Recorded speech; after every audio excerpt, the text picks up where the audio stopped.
So I've been working freelance as a video editor for a company I unfortunately can't talk about because of NDAs, but that's been going on for the last few months. It's honestly the reason there hasn't been as much content on this channel, but the good news is they loaned me an Oculus Rift to record some footage for some games, and that also gave me the chance to record some Payday 2 VR and actually try out the VR version for Payday 2. And honestly, spoiler alert, it's really, really good. I don't normally play VR games, mostly because I don't have an Oculus Rift or an HTC Vive or a VR headset, but even like I could have gotten one, but I never really saw the need, or there was just something about the genre that didn't really jive with me. It felt like most of the VR games on the market, they were relatively, I don't know if simplistic is the right word, but the gameplay, there wasn't that much to it. Say, maybe you were commanding the Starship Enterprise and just sitting in the captain's chair. Or if it was even something like a shooter, like Raw Data, it was like one setting, 3 types of robots, and it was like you were playing, Killing Floor 2, but it was just you, and that was it. That's about as far as it goes.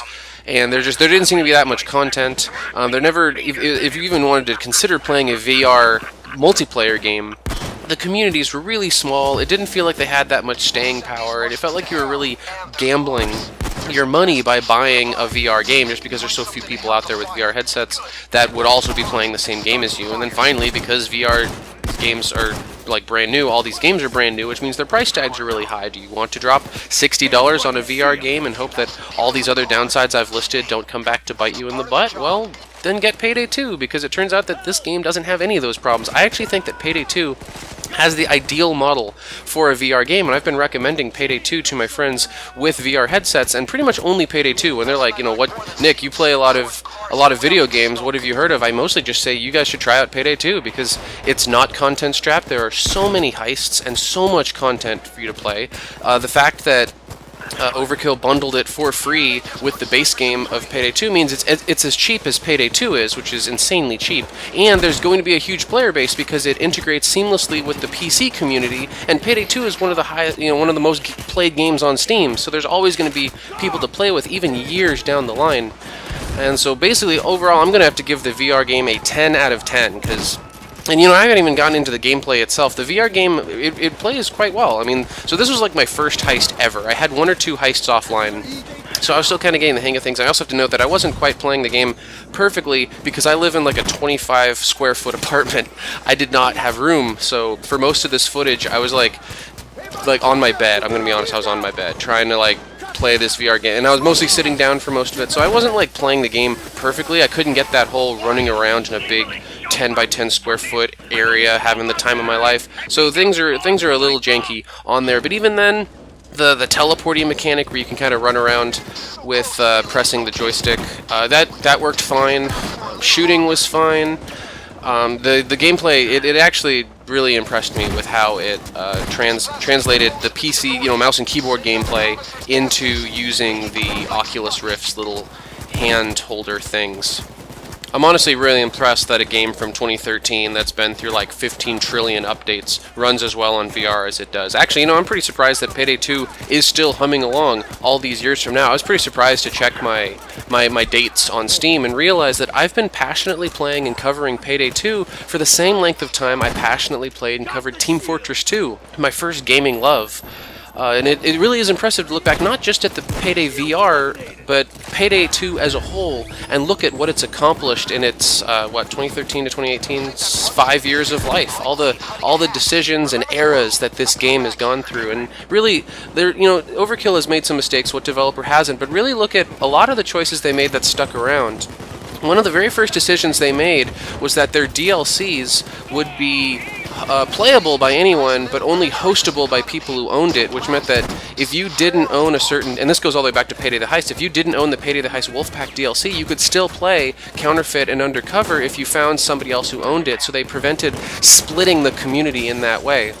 And that sort of base game friendly concept stuck around through a lot of their other decisions, finally culminating in when they bundled all their DLC into this one massive free package that you could just get called the Ultimate Edition. They really tried really hard to find fair ways to keep the community together and make it so that anyone can enjoy the content, not just people who shelled out for various DLCs. The whole microtransaction fiasco from 2015, they went around and fixed that. They found a way to make crates and microtransactions, even ones with stat-altering bonuses that weren't pay to win. And then just even not worrying about keeping things fair for the base game players. The fact that they've added so many different game modes that keep Payday 2's identity the same. They've got Holdout, they've got Crime Spree, they've got Mutators, they've got Storyline. Storyline actually ties in there because you can play certain heists like Golden Grin exactly once in storyline mode, even if you didn't own the Ultimate Edition or the Golden Grin DLC. And then also several things that people wanted for ages that they finally ended up getting around to. I mean, I didn't think we were ever going to get the customizable safe house, but we did, and it's amazing, and they've continually added new content to it. I don't think anybody was expecting the FBI files, but the FBI files came around, let us all keep track of our stats, and learned a bunch of interesting lore from Commissioner Garrett's email. And then the biggest one, the big thing that everyone was waiting for ages, was the big secret. The big puzzle-filled secret that got its own subreddit, and people were looking at any random thing Overkill added in the game thinking, is this part of an alternate reality game? Well, we ended up finally getting one of those, culminating in the White House heist, which, by the way, I think is one of the greatest ways to end a game's development period. It's really nice to see a franchise get a real ending. I mean, most games don't get that. Usually a game just kind of piddles and fades away because the developer starts neglecting them, and we all know games where that happened. It was nice to see Payday 2 round things off with a real explosive finale, and what better a finale than robbing the White House? And I mean, the company's still humming. We've got more games coming down the line. Payday 3, Overkill's The Walking Dead. I'm going to be honest, I couldn't really get into Overkill's Walking Dead. I had a lot of high hopes for it. I went and pre-ordered it. I was planning on making a bunch of videos and basically making it my next Payday 2. And that didn't really pan out because every time I played the game, I realized I wasn't having any fun. And I didn't care about optimizing my loadouts and analyzing the weapons and analyzing mechanics and like I did in Payday 2 because ultimately I wasn't having fun doing them. I guess it was too similar to Left 4 Dead 2 without the parts I liked. I didn't like how slow the zombies were. Zombies in general are really overdone for horde shooters. I mean, the thing that made Payday different was the fact that all the cops were shooting at you, that everybody on the map had guns, so you had to take cover organically, and that just isn't in there. I mean, it is in there in a little bit with the aimbot one-shot kill enemy survivors in Overkill's The Walking Dead. And I feel like eventually they're going to fix that stuff, because Payday 2 had a pretty rocky start when it first came out. And it took Overkill a couple years to really get their stride, and I think that's going to happen again, but I don't really this time have the patience to sit there and play this game until that happens. I think I'm going to show up later down the line once they've turned it into something really fun and playable, and try it then. Of course, there are also some real-world reasons we're not sure if that's going to be able to happen. Starbreeze is in something of hot water right now. Their offices were raided by the Swedish police due to evidence of insider trading. I've heard that the CEO has fled the country, and in general, the Starbreeze is in a little bit of a predicament. You could say that they're in a pickle.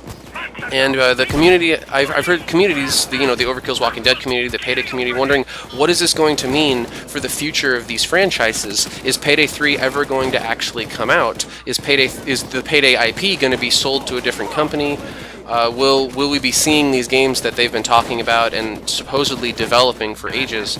And my personal stance on this whole thing is that I'm honestly not super concerned what happens with Overkill's The Walking Dead, and I'm not super concerned what happens to Payday 3. I honestly didn't really have high hopes for Payday 3 anyway, just because I've noticed that most of the really, really good decisions in Payday 2 were either ported from Payday the Heist, like their DLC model, or they were from the very, very early days of the Payday 2 development, like when they started adding really big heists. And the in general Payday DLC model that they ended up using, a lot of the more recent decisions seem to be hit or miss. And I feel like it's more than likely that when they go the Payday 3 route, the game is going to become even further removed from the Left 4 Dead clone that originally caused me to fall in love with the franchise. Not to mention that they're going to have to live up to a game like Payday 2. Now, Payday 2, all it had to live up to was Payday the Heist, which is an amazing game with amazing gameplay, but its main problem was a lack of content. There were only 9 heists, and I want to say like 14 weapons, and then Payday 2 blew that out of the water from day one with having like 3 times as much content on release. Now the content wasn't as good as Payday the Heist, but the fact that Overkill had this big, we're just going to keep adding content into Payday 2 until suddenly the content is as good as the content in Payday the Heist, and there's a bunch of content to fall back on, that's a winning model, and it worked. But Payday 3 is almost certainly not going to have as much content as Payday 2 had, and so what's going to happen is when that one comes out, we're going to be expecting it to reach the same heights as Payday 2 over time, and that is a much taller order than the one Payday 2 had to come up with. And don't mistake this attitude for pessimism. It's honestly, I think it's a pretty comfortable mindset to be stuck in. I'm immensely satisfied with what we've already got with Payday 2. I'll keep an eye on Payday 3 developments and announcements. I'll be more than happy for the game to do well, and it has my best wishes. I sure hope that it's just as good as Payday 2. But if it turns out to be a bad game, or if Starbreeze goes under and Payday 3 is never released, I'll still be happy with having Payday 2 to play. And honestly, if you were to ask me what I think they're going to do, I actually expect them to pull Payday 2 out of retirement and start adding new heists and weapons and content. I know that they've frozen Payday 2, they gave it an amazing ending. If they never touch Payday 2 again, it's in a great state, and it's a great game. But just looking at the company, none of their other IPs, none of their other games, none of their other endeavors are doing well. Overkill's The Walking Dead was a huge financial disappointment. Raid World War II, huge financial disappointment. Payday Crime Wars, that mobile game, we haven't heard anything about that. Star VR, Starbreeze's efforts to make their own virtual reality headset. They announced on December 8th that the program is on hold until further notice. The only real thing they have going for them is Payday 2, and especially now that they've been raided by the police, if they don't want to go under, they're going to need to rely on their tried and trues, and they only have one. So I think that even though the company really wants to move forward, I think the main reason that they're tired of Payday 2 is because they want to use their shiny new engine. They got the new Valhalla engine, and they've also been able to license the Unreal Engine. I think they just want to make games on a modern engine, and who can blame them? The diesel engine was originally made for driving games, as most fans love to make fun of, so I can see why they'd want to give up on the driving engine angle. But I'm sorry, the problem is that Payday 2 is still the best game you have going for you. It's the highest played game on Steam that you've ever released. It's the only real moneymaker you have in your arsenal. There's no real reason you abandoned it other than a desire to try something new. And I know that the fans would be more than happy to see Payday 2's development resume right where it left off and for us to get a bunch more content. But that's just a prediction. Lord only knows where they're going to go with it, and I'll continue keeping an eye on them and seeing what happens. Only time can tell where they go with the Payday franchise or what ends up happening. Until then, this video's gone on long enough. I hope you enjoyed it. This is Abacus with the Spuff of Legend. Keep those helmets flying.